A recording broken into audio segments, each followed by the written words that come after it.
What's up, guys? Welcome back to the channel. I am out here on Lake Cunningham in Greer, South Carolina, and I've been out here now for about 4 hours. I've spent the whole day.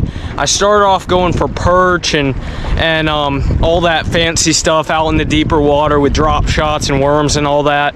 But then I decided, since the perch weren't biting, that I was going to do a little bluegill and shellcracker fishing up shallow for some big old spawning piggies of the deep, or piggies of the shallow at this time of the year. And I decided that I'd go for some big old panfish, since the perch weren't biting, you know, and all that I'd go up shallow and pitch around the lily pads and stuff. And I've worked up, let me show y'all real quick. I've worked up quite a good cooler so far. Let's see, we got one shellcracker about 8.5 inches, a couple big old bluegill. You know, we got about 5 or 6 nice panfish in there. Here's a real nice bluegill, bigger than the palm of my hand, about 9-10 inches. So I've worked up quite a good collection of fish so far. I don't always fish, you know, to keep fish. About half the time I'd say I keep fish, but the other half I just do catch and release. But today, like I said, I came out here with the goal of cooking up some nice perch, but that all changed. And now I have about an hour and a half left of the day, so now I'm going to show y'all how I'm going to catch some more nice shellcracker and bluegill. We have this big row of lily pads that runs all the way down here, and there's the dock at the public access dock, and over there is where I've caught all my shellcracker today. But right here near the boat ramp, there's some nice lily pads, so I'm going to go pitch up around there and show y'all how I caught all these last fish. Let's do it, guys. Let's get right to it.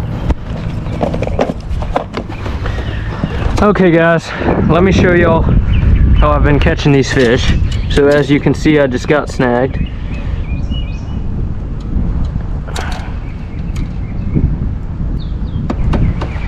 Okay, make sure this line's not frayed. So right here we have a very small, limber little Shakespeare rod with a Zebco rod with a Sienna reel, and I have 2-pound test on here, a little red bobber, and a tiny little trout magnet hook about 2 feet below that. And as y'all can see, we have tons of great structure for these spawning spring fish. Oh, I just dropped a worm in on accident. And that's about the size worm I'm going with, about half of a night crawler. That one already happened to have been used earlier, I think. The other half was, at least, so it's already broken. But there we go, little ultralight with nice night crawler on there. We're in 2.5 feet of water, very shallow. It's a very shallow little spot back here, and we're going to try our best to not get stuck. In fact, let me check the time real quick. 6 o'clock. I got to get out of here at 7:45. That's when the park closes, so we have enough time to work our way up in here a little bit. But it's nice and shallow. All we're going to do is just pitch and flip up between all of these little lily pads here. I was catching my other fish more out in open structure. There were just little tiny spots of branches and stuff like that where I was catching the last ones, you know, more open water. But this spot just looks so darn good, I just can't resist fishing this on the way back to the ramp.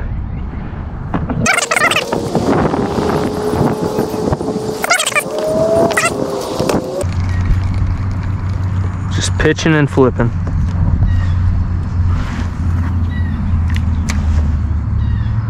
I'm going on the more open part and this outside part. There's a bite. Got him. As y'all can see, this 2-pound line makes any fish fight hard. That's why I love it so much. That's a keeper though, I think. I can't tell. It's a nice bluegill. Oh yeah, definitely a keeper. Look at that, guys. Oh, he's peeing everywhere. Here, there you go. Get your pee out for me. Dang, son. He was full. He needed to go really bad. You done? I think that's pee. I don't think that's, like, you know, breeding. I've had fish where you hook them and they're so scared they start, you know, shooting white stuff all out of them in the spring. But that looks like pee to me. Okay, I think he's good. Look at that, guys. Absolutely a keeper. That's like an 8.5, 9-inch bluegill. Beautiful fish. Let's add him in. Now, guys, this looks like prime bluegill territory also. This looks great. There could definitely be some big old slabs up in here. We're in 3 feet of water. There's a nice flat that goes all the way along this, so all of this is about 3 feet. I can tell because I can't see the bottom.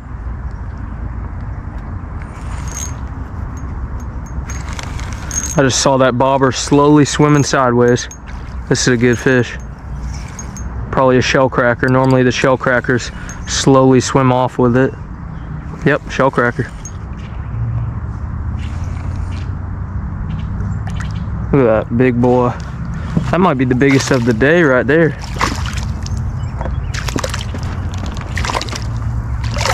That's a nice fish. He ain't done either. Oh yeah. Oh yeah. Definitely the biggest of the day. Whew. That's a slab right there. Like, oh my gosh. Do y'all see my hand next to that sucker? Like, that's definitely the biggest of the day. I mean, we got some decent ones in there, but like, look at the size comparison, guys. Y'all see that? How much fatter that sucker is? Dang. Man, it's been a minute since I've gone for shellcracker on the boat. Boom. Look at that, guys. About 9-inch shellcracker. Not gigantic, but definitely the best one I've got in there. Well, guys, we're putting quite the collection of fish together, but we got about an hour left, so let's get another one. There he is right there. That's another shellcracker.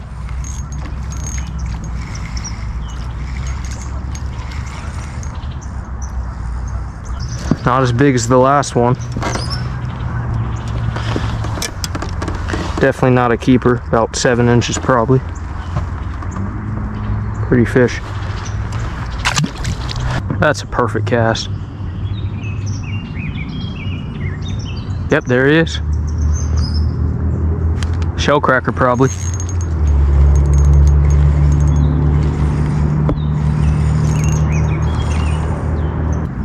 Little guy.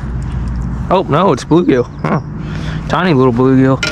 He actually fought pretty hard for how small he was. Of course, that 2-pound line makes everything feel big though. Little guy. Man, it's such a blessing that a 16-year-old can come out here and film YouTube videos and fish as much as I do. It's just amazing. Some people never get to experience this. I'm very lucky. Looks like a decent fish though.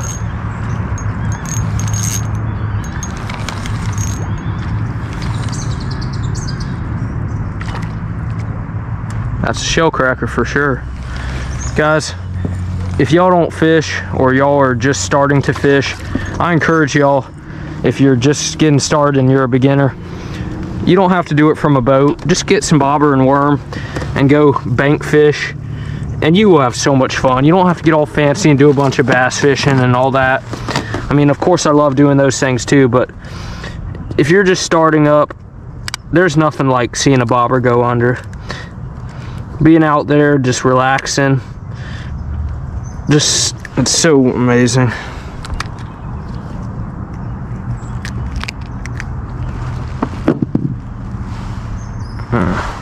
That one's right on the edge. We'll keep him. There's a few that are about his size in there. Look at this, guys. Absolute. We came here for perch, and we're leaving with bluegill and big fat shellcracker.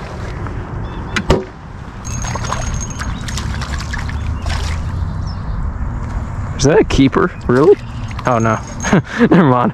He was fighting hard, but it's just a little bluegill. Cute little blue. I mean, he's not. You could eat this sucker. That's about 8 inches. 7, 8 inches. There he goes. As y'all can see, it's real shallow here, but it gets like this. It gets shallow, deep, shallow. So then there's little pockets way up in there. Boy, if I hook a good fish in here, he's gonna run me right up into that structure. There he is right there. That's a good fish by how he's running. Oh yeah, feels good. Gotta flip him. I gotta boat flip him over. There we go. It's not a good idea to flip a fish with 2-pound line, but I had to. That's a piggy. Just like I said, guys, you got a really shallow spot here about 1 foot deep that I can't get over, but then it drops off to about 3 or 4 feet right there. So there's a nice hump that those fish are sitting in. Look at that pretty fish. Gorgeous. Absolutely gorgeous. He just horked that worm down. Boom. Look at that, guys. Beautiful shellcracker. Called a Redear sunfish. You see that little red spot on the next to the dot? It's a Redear sunfish. Little tiny guy. I gotta maneuver them through all these little holes. There's no way. Guys, I had about a 2.5-inch long worm on there, and that fish ate it in a second. He ate the 2.5-inch worm in a second. Y'all know what that tells me? I'll tell y'all what that tells me. This little tiny fish just absolutely pigged out on that worm so quickly. What that tells me is that there's probably some more bigger ones down there, and he wanted to get the first bite. I almost guarantee you that's what it was. Let's see if there's another one down there. There he is. I don't know how big he is, but let's see.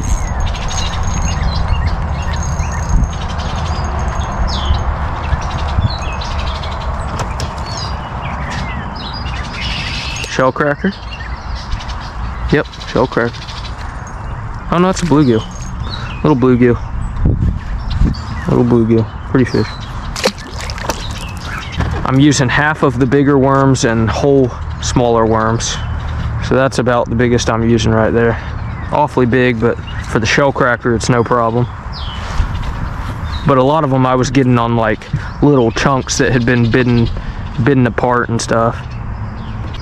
Oh yeah, that's a nice fish. Oh, dude, that sucker went straight down, guys.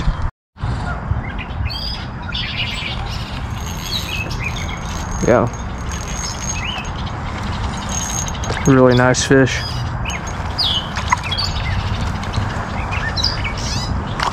Shellcracker.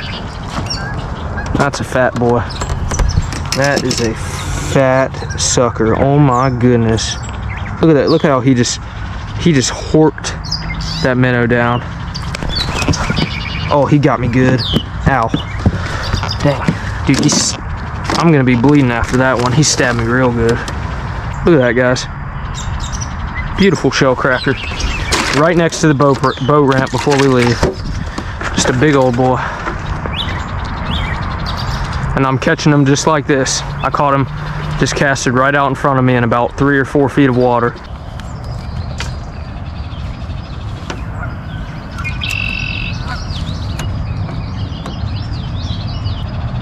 First cat.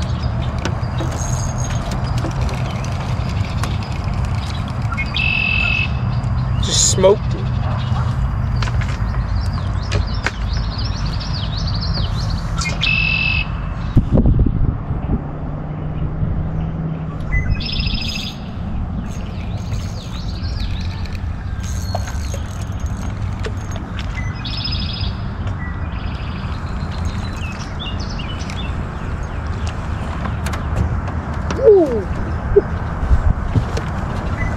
Look at that, guys. Another stud shellcracker. Beautiful fish. Just let him go. There he goes. Well, guys, that is going to be the end of the fishing part of this video. But now I'm going to show y'all how to clean up all these beautiful panfish. Big old shellcracker and big old dark bluegill. I'm going to show y'all how to clean up some nice fish. So let's get right to it, guys. Here we go. Okay, guys, we are off the water now. I took a shower, got some food, just relaxed for a minute. But now, the cleaning process begins. We're here in my disgusting laundry room, or not my disgusting laundry room, my family's disgusting laundry room. I don't own the house. But we have this nasty sink here. We got all of our tools, got scaler, knife, got some shears, some paper towel. We're gonna clean up these fish a very special way, a very simple way, but a very special way. I'm gonna gut them, then scale, well, I'm gonna scale them, then gut them, then I'm gonna trim all their fins off and make them look really nice. Sometimes I leave the fins on, but this time we're gonna trim them off and make them real nice and perfect for cooking. So let's get right to it, guys. This is awesome. Always make sure your fish are dead before you start cutting their scales off. But we're just gonna come in here and just run this scaler all up against those, running against the scales. Just run that scaler all up along there, and those scales will just fly right off. There you go, guys. Now all we do is just gently rinse them off, and you can run your scaler along there and feel that there are no scales anywhere on that fish. Beautiful, beautiful scaled shellcracker. Now we will add him to our plate to wait until we gut him. We will gut him after this. Okay, guys, we have scaled our giant collection of shellcracker and bluegill. Now for my least favorite part, we will grab out this razor sharp pocket knife. And I would use a fillet knife if I was filleting them and everything. A lot of times I'll just fillet them and I won't scale them. But this time I want to cook them whole. So we're going to gut every single one of these. And I'll show you all exactly how I do that. So first we're going to start off with cutting right down the body cavity. Just like so. Boom. Then we will cut right here in the top of the head. And then once you do that, don't stab yourself like I just did. Once you do that, we will grab the head and pull, and all the guts, or most of them, should come right out with it. Boom. Now all we gotta do is just wash out that body cavity. Get any little extra nasty things out of there.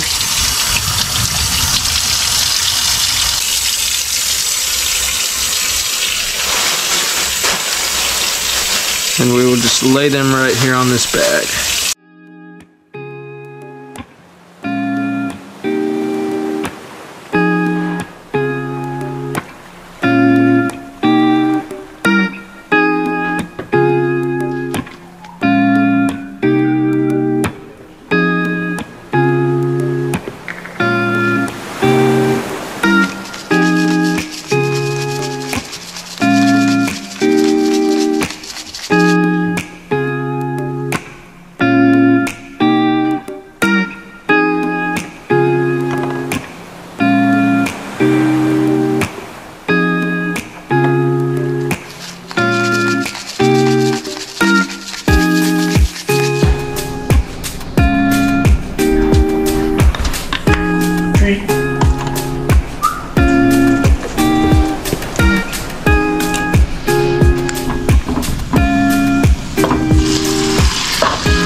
On it. Yeah. That's the genuine antique from the 1970s.